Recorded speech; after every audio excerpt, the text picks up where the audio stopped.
HOA Karen sold and stole my house while I was in a war. Military service wasn't just a job.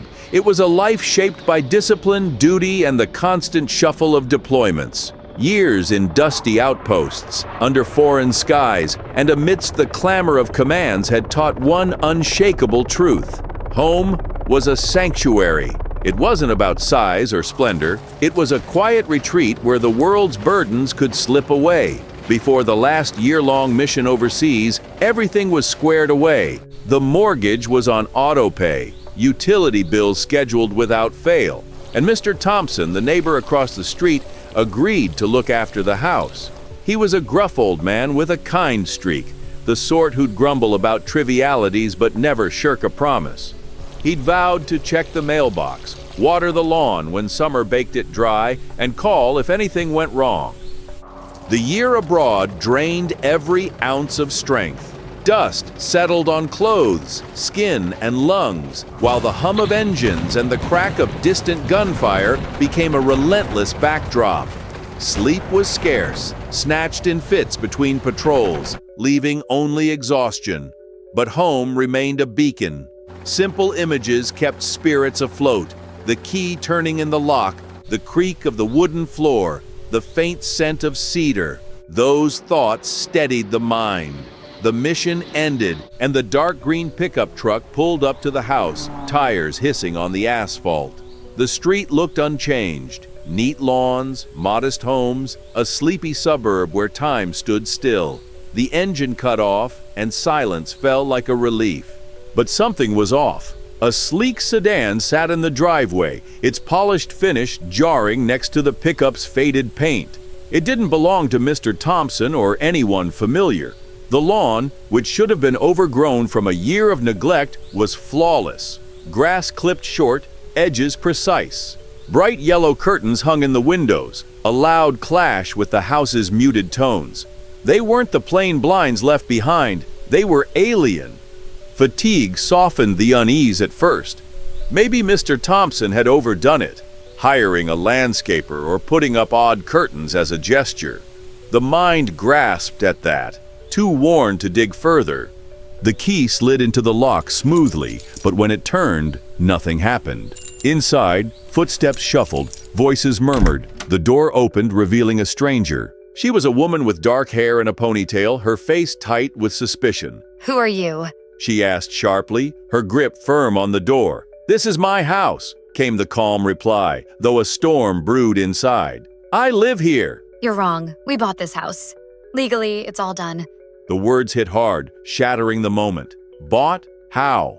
The door slammed shut before anything could be said, leaving the key useless in hand, a fragment of a life suddenly lost. The urge to break the door down flared, fierce and immediate, a soldier's instinct to meet resistance head-on. But years of discipline, channeling rage into action, kept it leashed. Instead, the gaze shifted to the pickup, its dark green frame a steady point in the chaos. That's when Mr. Thompson appeared across the street. He was watering his lawn, hose in hand, spraying water in loose arcs. His gray hair caught the evening light, his worn flannel shirt flapping as he moved. Seeing the pickup, he paused, then dropped the hose and hurried over, arms waving like a distress signal. Water pooled at his feet as he reached the curb, breathless, his face a mix of relief and panic. "You're back! Thank God!" he gasped, bracing his hands on his knees. "You won't believe it, Karen, the HOA president, sold your house." "Sold it?" The words cut sharp, disbelief tangled with anger. "How does that even happen?" "Karen, you know her," Mr. Thompson said, wiping his brow. "Blonde, always in that pink t-shirt and jeans, screaming at everyone. She's the HOA president, runs the place like her own domain. Said you abandoned it, didn't pay the fees. Held an auction 6 months ago. I told her you were overseas serving, but she wouldn't hear it. Threatened to sue me if I didn't back off." Karen. Her image snapped into focus. A white woman in her mid-40s, overweight, with stringy blonde hair and a voice that grated like nails on glass. She was the neighborhood's terror, a despot in denim and neon pink, always on edge. A trash can left out too long, a fine. A mailbox in the wrong shade, a warning.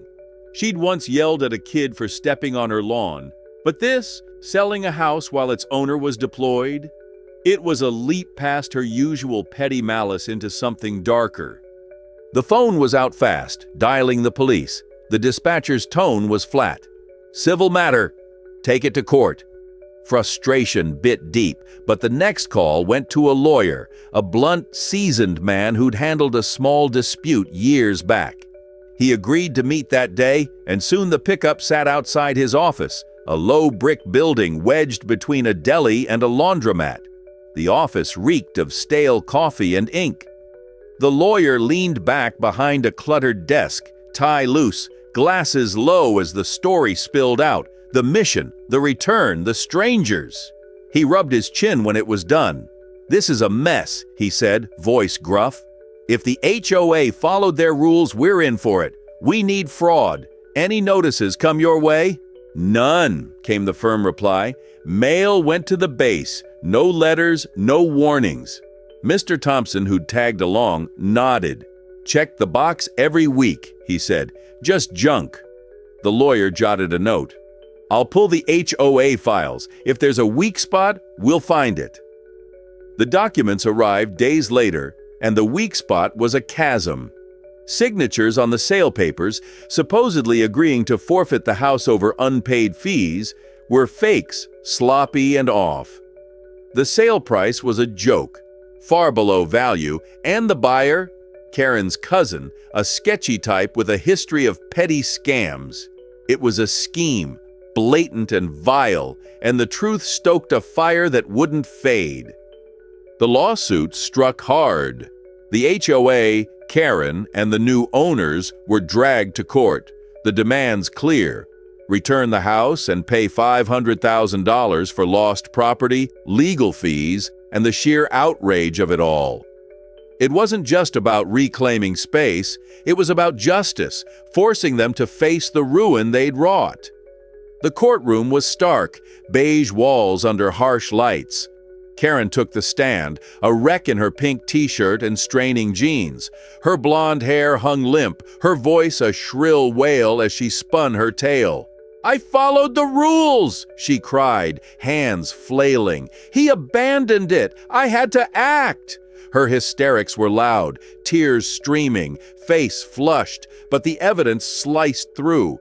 Forged signatures flashed on the screen, fake notices exposed as lies, her cousin's role unraveled. The judge, a stern woman with gray hair and sharp eyes, saw past the drama. The verdict was a victory. The house was returned, the title restored. The $500,000 was granted in full, payment for vanished furniture, lost belongings, and months of upheaval. The HOA took a steep fine, its bylaws no cover for fraud. Karen faced criminal charges. Her reign as president ended in disgrace. She was ousted from the HOA within days, and neighbors soon piled on with their own suits, her schemes collapsing. Rumor had it she'd see jail time. The house, when reclaimed, was bare. Empty rooms, traces of strangers. The dog was found at a shelter, his bark a bridge to the past. Mr. Thompson lingered, bringing tea and guilt. "Should have fought harder," he muttered. New locks went up. A security system followed. The pickup sat in the driveway as the rebuild began. Justice had prevailed, but the clash with Karen, a petty tyrant in pink, left scars deeper than any overseas fight. Still, the house stood, a reclaimed haven where breath came free again.